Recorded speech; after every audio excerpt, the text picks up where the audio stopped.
आज पहिल्यांदा मी हिंदी भाषेत थोडंसं बोलणार आहे आणि नंतर मराठी भाषेत बोलेन.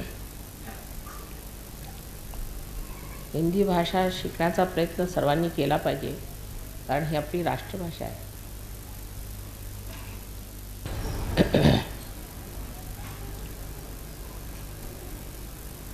पूना शहर का नाम वेदों में, पुराणों में सब जगह मशहूर है. इसको पुण्यपट्टनम कहते हैं, पुण्यपट्टनम. और इस जगह जो नदी बहती है उसका नाम है मूल नदी. जो यहाँ से मूल बहता है, ऐसी ये नदी यहाँ पर हज़ारों वर्षों से बह रही है और इस भूमि को पुण्यवान बना रही है. हम लोगों को पुण्य के बारे में पूरी तरह से मालूमात नहीं है. बहुत से लोग सोचते हैं कि हम अगर कुछ गरीबों को दान दे दें या हम कोई चीज़ किसी को बांट दें या कभी हम सच बोलें या थोड़ी बहुत कुछ अच्छाई कर ले तो हमारे अंदर पुण्य समा जाता है. इस तरह का पुण्य संचय होता तो होगा, लेकिन वो एक बूंद बूंद बूंद बन करके न जाने कब सरोवर हो सकता है. पुण्य का जो अर्थ है सो जैसा जाना गया है कि ऐसे कार्य करना जिससे परमात्मा संतोषित हो, जिससे परमात्मा खुश हो, ऐसे कार्य हमें करने चाहिए. और जो आदमी ऐसे कार्य करता है वही पुण्यवान आत्मा होता है, क्योंकि जब वो परमात्मा को खुश कर देता है तो उस पर जो आशीर्वाद परमात्मा के आते हैं वो उसको पुण्यवान बना देते हैं. परमात्मा की जो शक्तियाँ उसके अंदर आ जाती हैं वो उसके अंदर एक नई चेतना कहिए या नया व्यक्तित्व कहिए, एक नई हैसियत कहिए, प्रकट करती है. उस हैसियत में मनुष्य ऐसा हो जाता है कि जो वो कहीं भी जाए, किसी भी घर में जाए, किसी भी दालान में जाए, किसी आंगन में जाए, किसी देश में जाए, विदेश में जाए, जहाँ भी जाए वहाँ परमात्मा का आशीर्वाद झरने लग जाता है. जैसे कि एक छत्र छाया सी उसकी बन जाती है, ऐसे पुण्यवान पुरुष कहीं भी रहते हैं, उस जगह किसी भी तरह का प्रकोप होना हो तो वो टल जाता है. वैसे लोग जब कभी शहर में, जंगलों में कहीं भी घूमते रहे तो वहाँ जितनी भी दुर्घटनाएं होने वाली थी वो सब खत्म हो जाती. सो इस पुण्य नगरी में इन्होंने जन्म लिया है, वो विशेष पुण्य लोग हैं, पुण्यवान लोग हैं. और इस पुण्याई में उन्होंने यहाँ जो कुछ पाया है उसे उन्हें अब आगे पाने का है. लेकिन जब पुण्यवान मनुष्य पुण्य नगरी में पैदा होता है तो वो अपने को दूसरों के साथ तौलने लग जाता है. वो ये सोचता है कि देखो हमने तो इतना पुण्य किया इसलिए हम यहाँ पैदा हुए, लेकिन यहाँ पे जो लोगों के पास पैसा है, जिनके पास धन दौलत है, वो तो दूसरे ही लोग, वो तो परमात्मा को भी नहीं जानते, भगवान को भी नहीं मानते और पूजा अर्चा भी नहीं करते. पर इनके पास तो इतना पैसा है, इतने धनवान लोग हैं, ये तो इतने सुखी लोग हैं, तो हम क्यों इतने दुखी? अगर हम पुण्यवान हैं तो हम दुखी क्यों? ऐसा उसके दिमाग में विचार आता है. जब ये विचार उसके अंदर आ जाता है तो वो फिर या तो सोचता है कि हमारी समझ में आ ही नहीं बात, कोई हर्ज नहीं, ऐसा सोच करके अपने धर्म में जुटा रहता है, और या तो वो बदल जाता है और वो सोचता है कि नहीं, किसी तरह से भी पैसा जोड़ना या दुनिया की चीज़ें दौड़ना, दुनिया की इज्जत दौड़ना जोड़ना, यही सबसे बड़ी बात है. और उसी नई एक नए दौर में वो दौड़ने लग जाता है. तब उसका पुण्य क्षय हो जाता है, उसका सारा पुण्य जो है वो नष्ट हो जाता है. लेकिन पुण्यवान पुरुष को पैसे की इच्छा होना बड़े आश्चर्य की बात है। कलयुग में सब कुछ हो सकता है। ये मुझे खुद देख करके आश्चर्य होता है कि कलयुग में अगर कोई रियलाइज सोल भी पैदा हो तो वो भी शराब पी सकता है, ड्रग्स ले सकता है, मारामारी कर सकता है, दुनिया भर के काम एक रियलाइज हो जिसे कि हम पुण्यवान मनुष्य समझते हैं, वो ये सब कर सकता है। ये कलयुग की खिंचाव है, उसका एक तरह का असर है, उसका वातावरण इतना ज़बरदस्त है। पुण्यवान मनुष्य भी जब संसार में आता है और जब इस चीज़ की तरफ में उसकी नज़र जाती है तो वो उधर खिंच जाता है और उसके अंदर ये कमज़ोरियाँ धीरे धीरे आने लग जाती हैं। ये कलयुग की एक बड़ी भारी हमारे ऊपर में दहशत है, लेकिन इसका एक दूसरा इलाज है। ये जो दहशत हमारे ऊपर है और जो हमारे पर कलयुग छाया हुआ है, ये अगर सोच विचार किया जाए तो क्यों आया, कलयुग आने की ज़रूरत क्या है? अगर कलयुग आया है तो उसका भी तो कोई कारण होना चाहिए। उसके बारे में एक दमयंती आख्यान में लिखा हुआ है कि एक बार दमयंती के पति नल को कली मिल गया, उसने उसे पकड़ लिया। उसे कहा कि देखो, तुमने हमारे पत्नी से विछोह कराया था और इतना हमें दुख दर्द दिया, अब मैं तुम्हें मार डालूँ।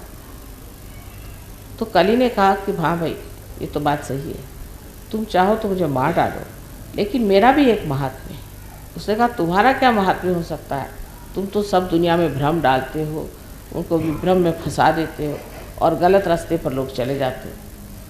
तो उनका कि महात्म्य बहुत बड़ा है कि जब ऐसा होता है और ऐसी हालत में ही मनुष्य की अग्नि परीक्षा होती है, उस वक्त ही वो जाना जाता है कि आदमी कितना सच्चा है या कितना झूठा है। इसी तरह से पहचाना जा सकता है कि आदमी में कितना पुण्य है और कितना अपुण्य है।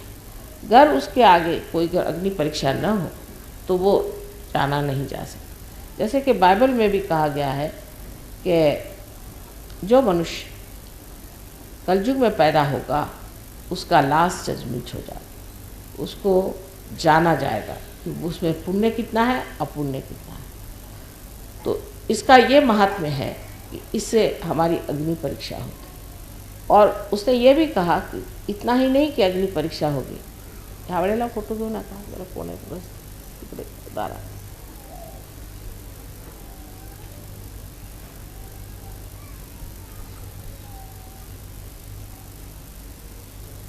अग्नि परीक्षा जो हमारी होने वाली है इस कलयुग में, इस कलयुग के वक्त में हमारे लिए एक और बड़ा भारी आशीर्वाद है। वो ये कि नल को बताया गया कि देखो, जिस वक्त कलयुग आएगा, जिस वक्त अग्नि परीक्षा होगी, तब हज़ारों लोग पार हो जाए, हज़ारों लोगों को आत्म ज्ञान हो जाए, आत्मबोध हो जाएगा, आत्म साक्षात्कार हो जाएगा। और इस आत्म साक्षात्कार के सहारे वो एक नई जिंदगी को प्राप्त होंगे और उनमें परिवर्तन हो जाए। जो आज गिरी कंदरों में परमात्मा को खोजते फिर रहे हैं वो उसे प्राप्त करेंगे। ये इसका वरदान है। इसी बीच अब हम यहाँ पूना में आए हैं, जिसको कि मैं पुण्य पट्टनम कहती हूँ, जहाँ आने से मनुष्य को पुण्य का प्रभाव पता चल सकता है। यहाँ भी अगर आप सोचें तो आपको लगेगा कि यहाँ भी वही कलयुग है जो जहाँ है, हर जैसे वहाँ पे था वैसा यहाँ भी है। ये बात ज़रूर मानी जानी चाहिए कि जो चीज़ छिपी है, जो चीज़ दिखाई नहीं देती, उसके बारे में बात करने से कोई फ़ायदा नहीं। लेकिन जब ये चीज़ खुल जाती है, आपके अंदर की चेतना जब खुल गई है, उससे जब आप जानेंगे तो आपको आश्चर्य होगा। इस पूना में इतने गहनता के कार्य हुए हैं। यहाँ पर अनेक साधु संतों ने बैठ कर के तपश्चर्या की हुई है। तुकाराम जैसे इतने बड़े महान पुरुष इसी पूना के पास ही में आए और यहीं रहे, उनका यही वास्तव्य है। तो इसका जो आकर्षण है वो उन लोगों के लिए है जो पुण्य को खोजते हैं और पुण्य में डूबना चाहते हैं। उन लोगों के लिए नहीं जो पैसा ढूंढते हैं और दुनिया भर की दौलत ढूंढते हैं, क्योंकि वो तो सिर्फ अपने लिए, किसी दूसरे के लिए नहीं। जो हम पैसा इकट्ठा करते हैं या चीज़ें इकट्ठा करते हैं, जो हम अपने लिए सत्ता इकट्ठा करते हैं, या हम किसी तरह का बड़ा भारी नाम, जिसको फेम कहना चाहिए, इस तरह का नाम इकट्ठा करते हैं, ये सब अपने लिए। लेकिन पुण्य जो है वो दूसरों पे असर करता है। जैसे एक दीप है, इस दीप पे आपको इसकी सफाई करनी है तो आप इसमें कुछ भी चमका दीजिए, इसको आप चांदी का बना दीजिए, चाहे आप सोने का बना दीजिए, इसको जिस भी चीज़ का चाहे आप बना सकते हैं, इस पर जो भी मेहनत करना चाहे कर सकते हैं। लेकिन बेकार बेकार, क्योंकि इसमें दीप नहीं जला। जब इसमें दीप जलेगा तभी इसका उपयोग है। इसी प्रकार मनुष्य कुछ भी हो बेकार है, जब तक उसके अंदर आत्मा का दीप नहीं जलता तब तक वो बेकार है। और जब उसमें दीप जल जाता है तो वो पुण्यवान आत्मा हो जाता है और उसके अंदर से बहता हुआ प्रकाश हजारों दीप संसार में जला सकता है। इसलिए आज की पुण्य नगरी में इस पूजा का आवाहन बहुत बड़ी चीज़। शक्ति का जब संचार पुण्य में हो तो वो पुण्य 1000 गुने बढ़कर के अत्यंत शक्तिशाली हो सकता है। पुण्य की शक्ति अनेक है, लेकिन उसमें अंदर अगर शक्ति ही संचरित हो जाए तो फिर क्या कहेंगे। पुण्य अभी तक जो जो लोगों ने जाना है वो ऐसा ही है कि पुण्यवान लोग जो होते हैं उनको सब लोग सताते हैं, उनको परेशान करते हैं, उनके पास कोई धन संपत्ति नहीं होती, उनके पास किसी तरह का कोई संरक्षण प्रोटेक्शन नहीं होता है।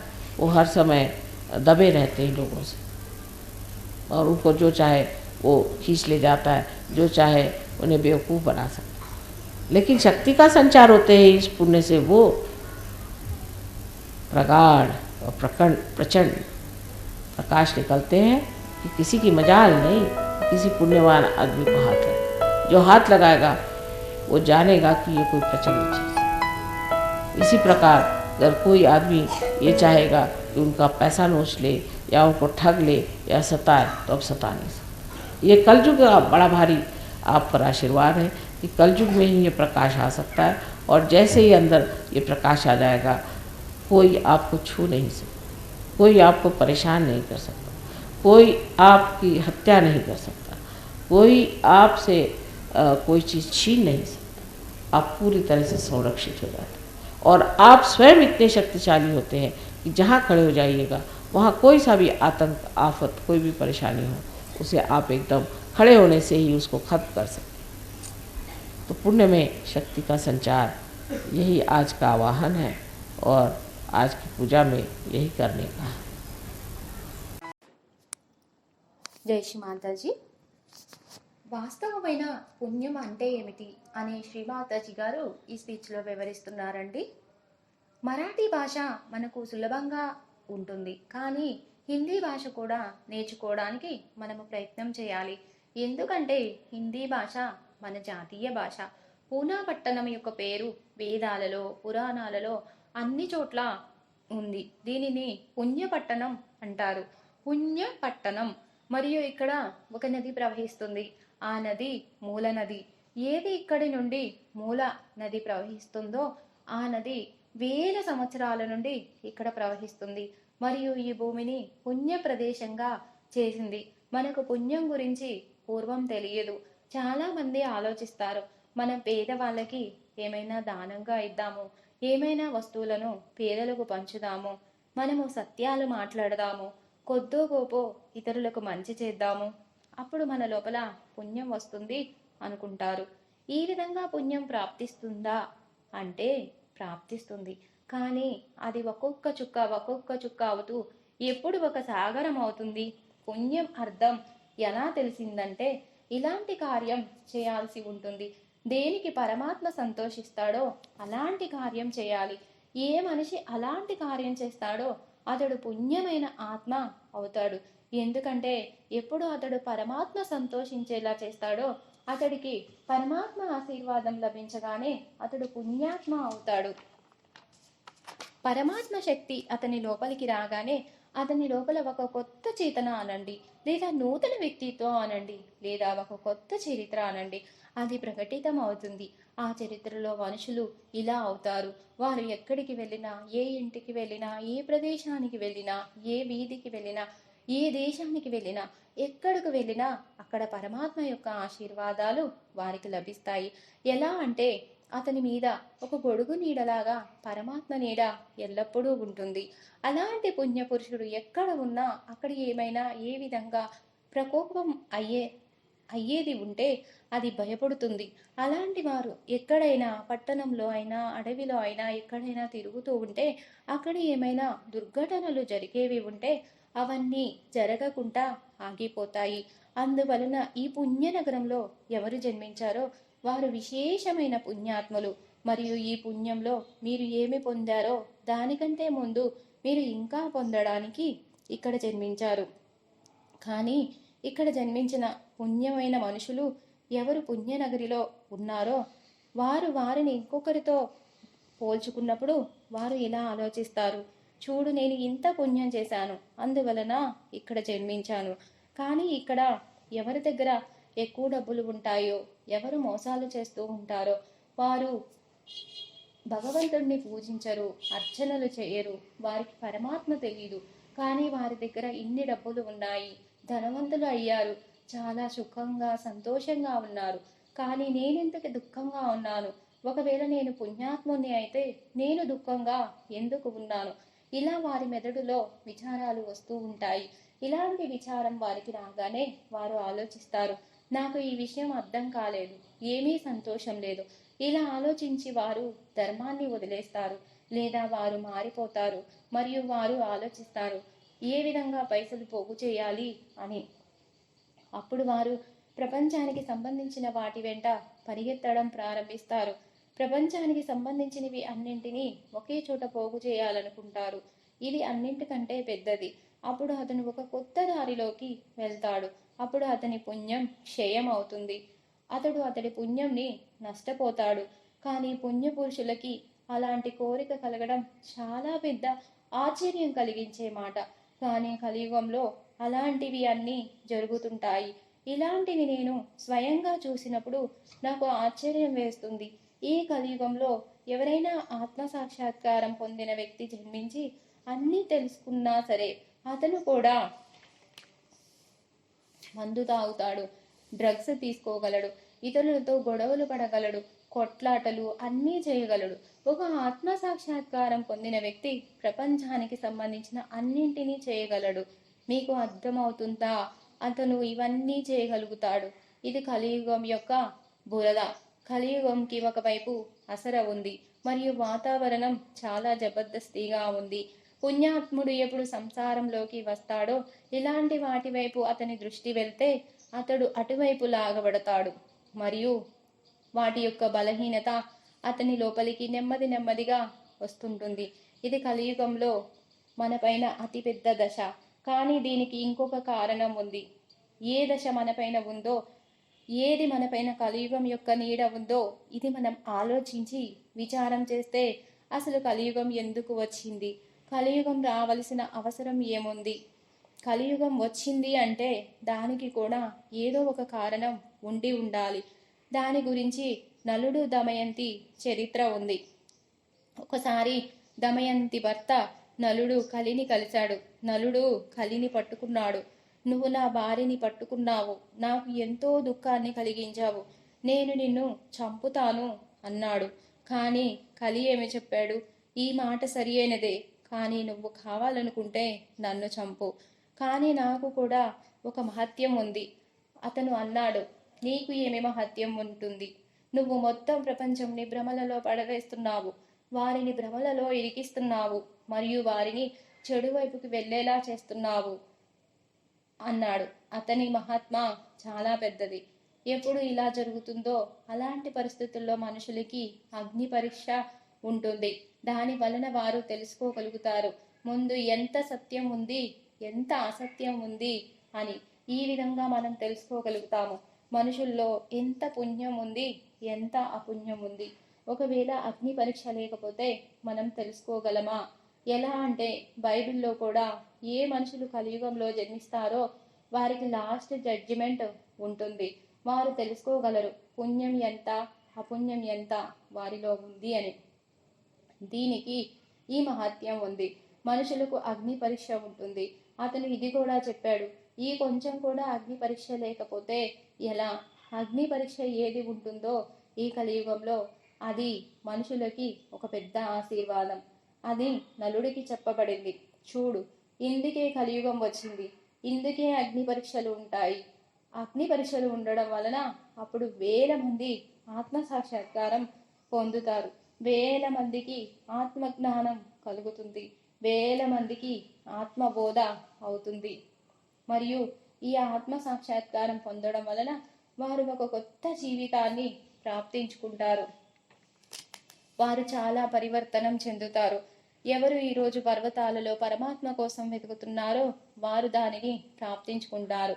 ఇది దీని యొక్క వరదానం. పూణేని పుణ్యపట్టణం అంటాము.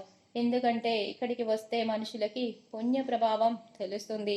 ఇక్కడికి వచ్చి మీరు ఆలోచిస్తే ఇక్కడ కూడా కలియుగం బయట ఎలా ఉందో అలానే ఉంది.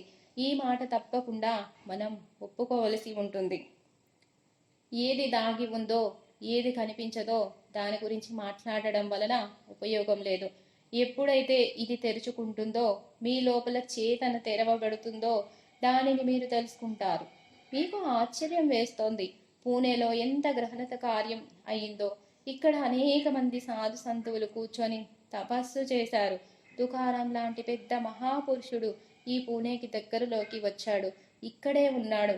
అతడు ఇక్కడే స్థిరపడిపోయాడు. దీని యొక్క ఆకర్షణ అది వారి కోసం. ఎవరు పుణ్యం కోసం వెతుకుతుంటారో మరియు పుణ్యంలో మునిగిపోవాలనుకుంటారో వారి కోసం కాదు. ఎవరు పైసలని వెతుకుతూ ఉంటారో, ప్రపంచానికి సంబంధించిన అన్నింటి వెంట పరిగెడుతూ ఉంటారో, ఇది కేవలం మన కోసం మాత్రమే, ఇతరుల కోసం కాదు. మనం డబ్బులు పోగు చేస్తాము, నగలు పోగు చేస్తాము, మరియు మనం మన కోసం బలము పోగు చేసుకుంటాము. మరియు మనం ఏ విధంగా అయితే పెద్ద పేరు కీర్తి కావాలనుకుంటామో ఇవన్నీ మన కోసం. కానీ పుణ్యం ఏదైతే ఉందో అది ఇతరుల కోసం. ఎలా అంటే ఒక దీపంలాగా. మీరు దీపంని పరిశుభ్రం చేయాలంటే చేసుకోవచ్చు. మీరు దానిని మంచిగా అలంకరించుకోవచ్చు, మెరిసేలా చేసుకోవచ్చు, వెండితో చేసుకోవచ్చు, లేదా బంగారంతో చేసుకోవచ్చు. మీకు ఏ విధంగా కావాలంటే అలా చేసుకోవచ్చు. ఇంకా గొప్పగా కావాలనుకుంటే అలా కూడా తయారు చేసుకోవచ్చు. కానీ అది ఎందుకు పనికిరాదు. ఎందుకంటే మీరు ఇంకా అందులో దీపం వెలిగించలేదు. ఎప్పుడైతే అందులో దీపం వెలిగిస్తారో అప్పుడు దాని వలన ఉపయోగం ఉంటుంది. ఈ విధంగా మనుషుల్లో ఎన్ని ఉన్నా అవి పనికిరానివే. ఎందుకంటే ఎప్పటి వరకు వారి లోపల ఆత్మదీపం వెలుగుదో అప్పటి వరకు ఇవన్నీ వ్యర్థమో. ఎప్పుడు దీపం వెలుగుతుందో అప్పుడు వారు పుణ్యాత్మలు అవుతారు. మరియు వారి లోపల నుండి ప్రవహించే ప్రకాశం వలన వేల దీపాలు సంసారంలో వెలిగించగలుగుతారు. ఇందుకోసం ఈ పుణ్యనగరిలో పూజ ఆవాహనం చాలా గొప్పది. శక్తి యొక్క సంచారం పుణ్యంలో ఉంటే ఆ పుణ్యం వేల రెట్లు పెరిగి అత్యంత శక్తిశాలి అవుతుంది. పుణ్యశక్తియే కాదు, అందులో అంతర్గత శక్తి సంచరితం అవుతుంది. ఇంకేమి చెప్పగలము? పుణ్యం ఇప్పటి వరకు ఇలా ఉంది. ఎలా అంటే పుణ్యాత్ములు ఎక్కడికైనా వెళ్తే ప్రజలు వారిని ఎక్కువ ఇబ్బందులకి గురి చేస్తూ ఉండేవారు. వారి దగ్గర ధన సంపత్తి ఉండేది కాదు. వారికి ఏ విధమైన సంరక్షణ ఉండేది కాదు. వారు ప్రతిక్షణం ఇతరుల వలన బాధలు పడుతూ ఉండేవారు.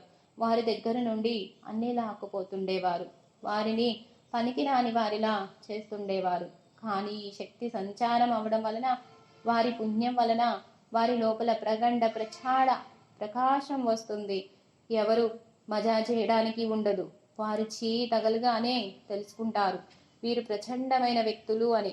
ఈ విధంగా ఎవరైనా ఇది కావాలనుకుంటే డబ్బులు దొంగిలిద్దాము, మోసం చేద్దాము, బాధ పెడదాము అనుకున్నా అలా చేయలేరు.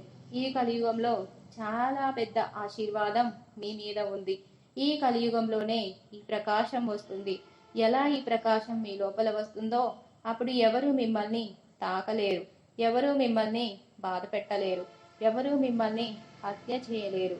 మీ దగ్గర నుండి ఎవరు ఏమీ లాక్కోలేరు. మీరు పూర్తిగా సంరక్షితులవుతారు మరియు మీరు స్వయంగా చాలా శక్తివంతులవుతారు. ఎలా అంటే మీరు ఎక్కడ నిల్చుంటే అక్కడ ఏమైనా ఆపదలు విపత్తులు సంభవించేవి ఉంటే కేవలం మీరు నిల్చోవడం వలన అవి ఆగిపోతాయి. పుణ్యంలో శక్తి యొక్క సంచారం ఇది. ఈరోజు యొక్క ఆవాహనం మరియు ఈరోజు పూజలో ఇదే చేయాలి అని శ్రీ మాతాజీ గారు ఈ స్పీచ్లో వివరిస్తున్నారండి. జై శ్రీ మాతాజీ. बजरंग बली